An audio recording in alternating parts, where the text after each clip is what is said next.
안녕하십니까.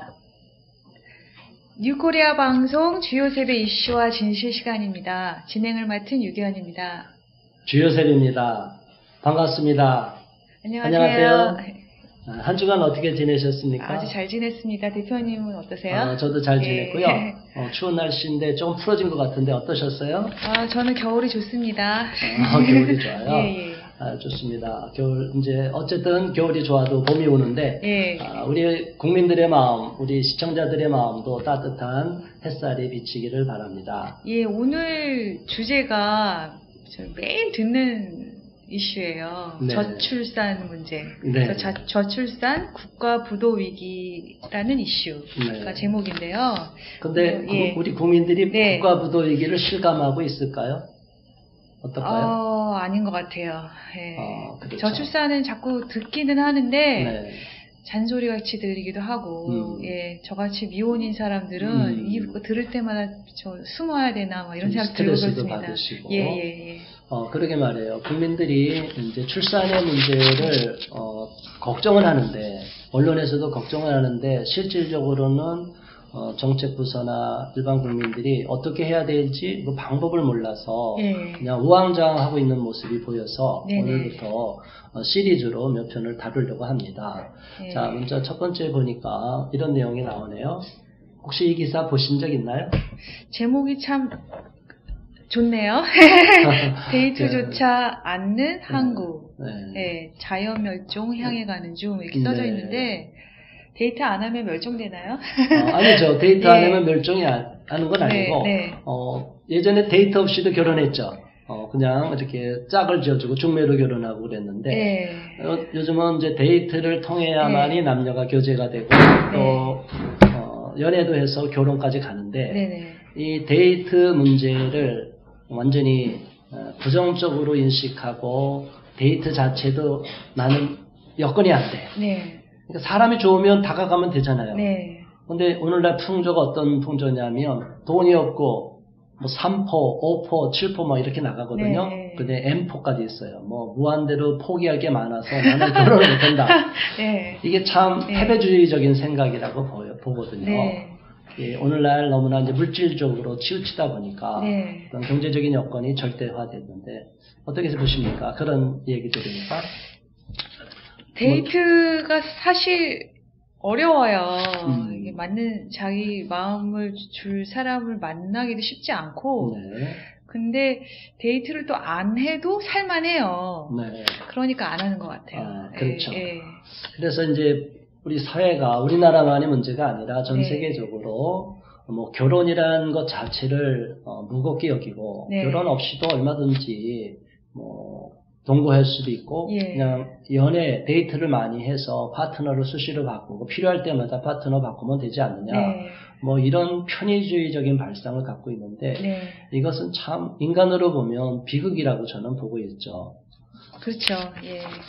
그러면은 지금 뭐 데이트도 안 해야 하니까 당연히 결혼도 안 하고 아이도 당연히 안 태어날 텐데 저희 출산율 그 표 보시면은 지금 출산율이 엄청 뭐 떨어졌다 해갖고 이제 표로 나오고 있는데 전 세계적으로 보니까 이 출산율 표를 이렇게 보니까 50년대 보니까 50년에서 55년 사이에 전 세계 출산율을 보니까 이게 이제 빨간 색깔이 있는 쪽에는 8명 이상까지, 최고는 8명 이상까지 낳은 지역이 아프리카, 이렇게 쭉 중동 지역에 나오잖아요. 한 지역에 편중돼 있네요. 지금도 마찬가지로 저쪽이 이제 이슬람권이니까 상당히 다산 정책을 피고 있어요. 이렇게 많이 나와 있는데, 이제 요 표가 다음, 최근에 2015년에서 2020년까지 넘어오니까, 그렇게 많이 낳던 지역도 사실은 숫자가 작습니다. 출산율이 굉장히 낮아졌어요. 그래서 빨간 색깔이 있던 것은 아프리카의 일부 특정한 나라에 있고 전 세계적으로 파란색이 짙어지는 것은 출산율이 거의 1.5 이하로 내려가는 상황이거든요.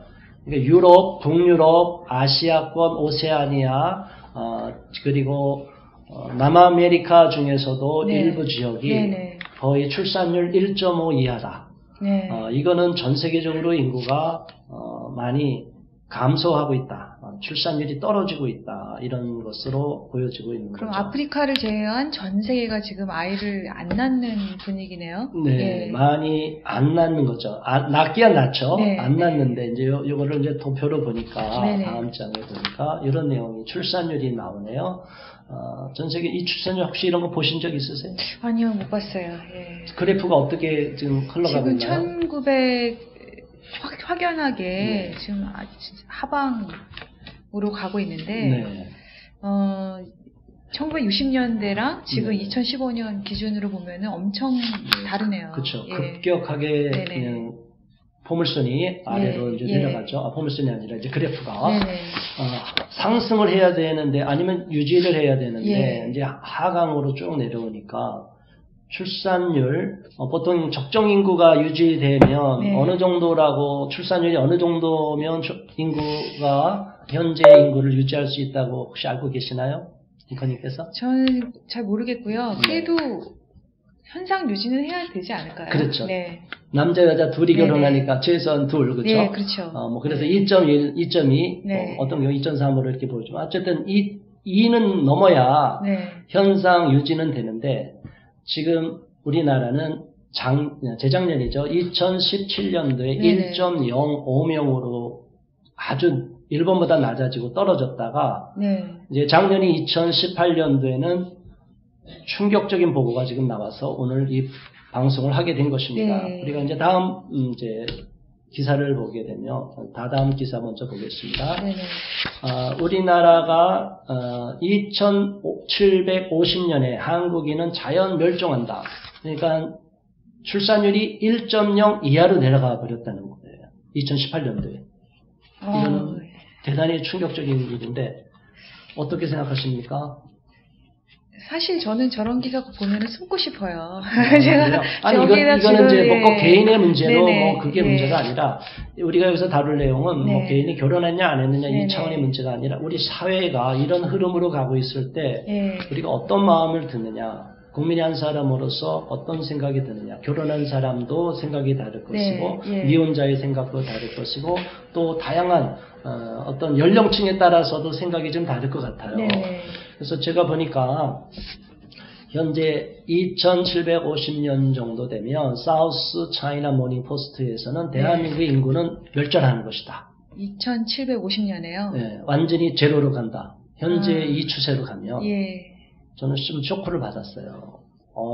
제가 사실은 매년 인구 통계 조사 이거를 보건복지부 통계청에서 이렇게 쭉 자료를 해서 통계청에서 자료를 발표하는데 매년 3월 말이나 4월 대부분 이제 4월 달에 전년도 통계가 나와요. 인구 사망 통계. 근데 거기에 보면은 그때는 너무나 언론에서 막 떠들어요. 너무 심각하다. 우리나라 큰일 났다. 근데 다른 때 보면 별로 관심이 없어요. 바로 이거는 이제 우리가 유념해야 될 것은 이제 일본의 사례인데 혹시 일본은 어떻게 이런 문제를 갖고 대처하고 있는지 들어보신 적 있나요? 제가 알기로 일본이 지금 이런 사회 현상을 우리보다 먼저 겪었잖아요. 그렇죠. 그래서 국가 차원에서 시스템이 잘 갖춰진 걸로 들었어요. 어떤 게 있을까요? 일본이 갖고 있는 시스템이? 일본도 우리보다 먼저 대부분 이제 일본이 우리보다 몇 년 앞서서 겪고 있는데 뭐 예전에 뭐 10년 차이가 났지만 지금은 그렇게까지 차이 안 날 거예요. 몇 년 정도 시차를 두고 우리가 쫓아가는 상황인데 거의 비슷한 흐름으로. 근데 일본 같은 경우는 몇 년 전에 1억 총활약 플랜이라는 것을 만들었어요. 1억 총활약 플랜. 그게 뭔가요? 그게 뭐냐면 현재 일본의 인구가 1억 몇 천만 되는데 1억 명 정도까지 유지돼야 현재의 산업과 생산이 유지가 된대요. 근데 1억 아래로 인구가 내려가 버리면 일본은 급격히 이제 경제력과 국제적인 영향이 떨어지니까 최소 인구로 적정이 1억 명인데 1억을 지켜내자. 2050년까지 지켜내자. 그런데 1억을 지키기가 일본이 쉽지 않다. 왜 쉽지 않나요? 계속 출산율이 떨어지니까 그렇죠. 그럼 우리나라는 어떨까요? 현재 이 5천만 남쪽에 대한민국의 이제 인구가 5천만 명인데 이 인구가 2700 아까 50년에 나왔지만 현재 추세로 가면 제로로 가서 인구가 소멸이 된다고 하는데 이거 심각한 문제인데 우리나라는 정부에서 이 문제가 관심을 갖고 있을 것 같습니까? 안 갖고 있을 것 같습니까? 국민의 한 사람으로서 정부에서 관심은 있는 것 같아요. 네, 관심이 근데 있는데, 느낌이 네. 뭔가 이렇게 말만 하고 제대로 이렇게 성과는 못 내놓는 것 같은 그런 느낌을 받아요. 그렇죠. 요란을 하긴 한 것 같아요. 그렇죠? 뭔가 있어요. 우리나라 보면 청와대에도 대통령 직속으로 저출산 고령사회위원회가 있습니다. 그래서 1년에 몇 번 회의를 하는데 너무나 안타까운 게 저는 이제 지금 이 내용을 뭐 10년 전부터 쭉 봐왔는데 우리나라의 출산 문제가 심각하고 결혼 문제가 심각하다는 걸 봐왔는데 결국에는 회의 몇 번 하는 것으로 끝내버리는 경우가 많아요. 여러 정책 장관급들 다 들어와 있지만 전체 회의 한 번 해서 이렇게 합시다. 그런데 하는데 실질적으로 지표가 개선이 안 되고 있어요. 출산율 지표도 안 올라가고 있고 고령화 문제도 심각하지만 일단 먼저 저출산 문제에 대해서 저출산이 심각한데 저출산을 극복하기 위해서 먼저 결혼이 해야 되잖아요. 근데 결혼에 대한 미혼자들에 대한 지원책도 별로 없고 직접 지원이 안 되잖아요. 그리고 출산하는 가정에 대한 지원도 요즘은 조금 정치인들도 이런 문제를 알고 더 많이 액수를 높여라 해주라. 그런데 이제 이런 부분에서 또 한 가지 우리가 간과해서는 안 될 거, 놓쳐서는 안 될 게 뭐냐면 심리적인 문제라고 봅니다. 무슨 심리 말씀하세요? 결혼의 심리, 출산의 심리. 근데 일반적으로 출산하면 여성들이 어떨까요? 요즘 사회활동 많이 하는데 결혼한 주변의 분들 이야기 들어보면 어때요? 애기 많이 낳고 싶어요? 적게 낳고 싶어요? 결혼하면 아주 좋으니까 빨리 결혼해서 낳아라. 그렇게 말하는 사람은 못 봤어요. 힘들다. 네. 혼자 사는 게 편하다. 뭐 그렇죠. 이런 얘기 주로 하고. 낳더라도 뭐 하나로 그냥 족하라. 그렇죠. 이게 우리들의 심리의 문제예요. 심리적으로 우리도 모르는 사이에 생명 가치가 훼손되어 있고 이 인류가 지금까지 존속해왔던 결혼제도 속에서 건강한 가정을 지키고 건강한 출산을 하는 것이 바람직한데 이런 인식 자체가 우리도 모르는 사이에 부정적으로 담벼락이 쳐져버린 거예요. 그러면 그 한국 사회에서 특별히 그런 부정적인 인식을 갖게 하는 요인들이 있을 텐데 제일 부정적으로 만드는 게 뭐라고 생각하세요? 그것이 나중에 이제 심도 있게 여러 가지 다룰 텐데 몇 가지만 이제 한두 가지만 이제 말씀을 드리면 일단 우리 사회에 결혼하면 제가 지금까지 이제 결혼이라는 문제를 미혼자를 돕기 위해서 한 15년, 16년 동안 제가 쭉 이제 활동해 봤거든요. 근데 결혼에 있어서 모든 스펙을 다 갖추고 조건이 좋은데 결혼 안 한 사람도 있고 조건과 상관없이 결혼이 잘 되는 사람도 있어요.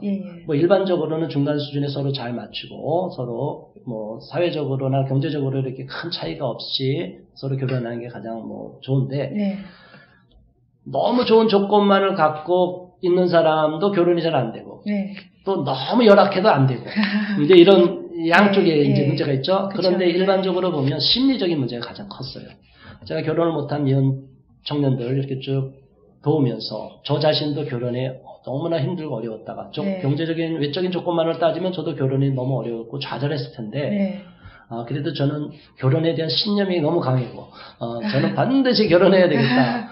기필코 결혼하지 않으면 내 인생은 끝난 거다. 그래서 결혼이라는 것이 참 필요하고 제가 혼자 살 수 없는 이런 사람이라는 걸 절절하게 느끼기 때문에 결혼해야 되겠다고 해서 저는 좀 늦게 결혼한 케이스죠. 이제 일반적으로 볼 때 41살에 결혼했는데 요즘은 이제 그 이상으로 연령대에서 결혼한 분들이 많아요. 그래서 가장 중요한 것은 첫 번째는 심리적인 문제.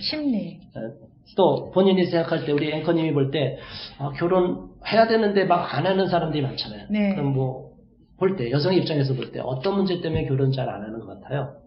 일반적으로 일단은 결혼을 위한 결혼을 하고 싶지 않아 하는 그런 경향들이 많고요. 결혼을 위한 결혼. 그러니까 의무적인 결혼은 안 되겠다. 뭐 물론 거기도 포함됩니다. 그리고 결혼을 안 해도 충분히 바쁘게 재밌게 살 수 있는 사회적 여건들이 그렇죠. 많이 있어요. 독신 문화를 권장하거나 독신이 편안한 그런 사회 환경이 바뀌어버렸어요. 근데 아까 제가 첫 번째로 보면 심리적인 문제라고 얘기했는데 이거는 일반 언론 기사에서 접하는 시청자분들은 이해가 안 될 겁니다. 1순위는 무조건 경제예요. 경제적으로 여건이 안 되니까 3포, 5포, 7포, M포인데 어떻게 결혼합니까? 이런 식으로 다 몰아가고 있어요. 한 방향으로. 그러나 경제적인 여건이 부족하고 좀 열악하더라도 정말 좋은 마음에 맞는 사람끼리 서로 힘을 모아서 뭐 없는 거 콩을 나눠 뭐 콩 한쪽도 나눠 먹는 마음으로 우리가 부족하지만 뭐 밑바닥부터 같이 시작하겠다. 뭐 단칸방에서부터 시작하겠다. 이래서 결혼하는 미혼자들이 의외로 많아요. 제가 알기로는. 그런데 언론이나 방송이나 드라마나 이런 거에서 보면 너무나 화려한 결혼만 보여줘요. 그리고 이렇게 다 갖추고 집도 장만하고 나서 결혼한다. 착각하게 만들면 안 됩니다. 그 화려한 결혼을 보여주는 것도 있고요.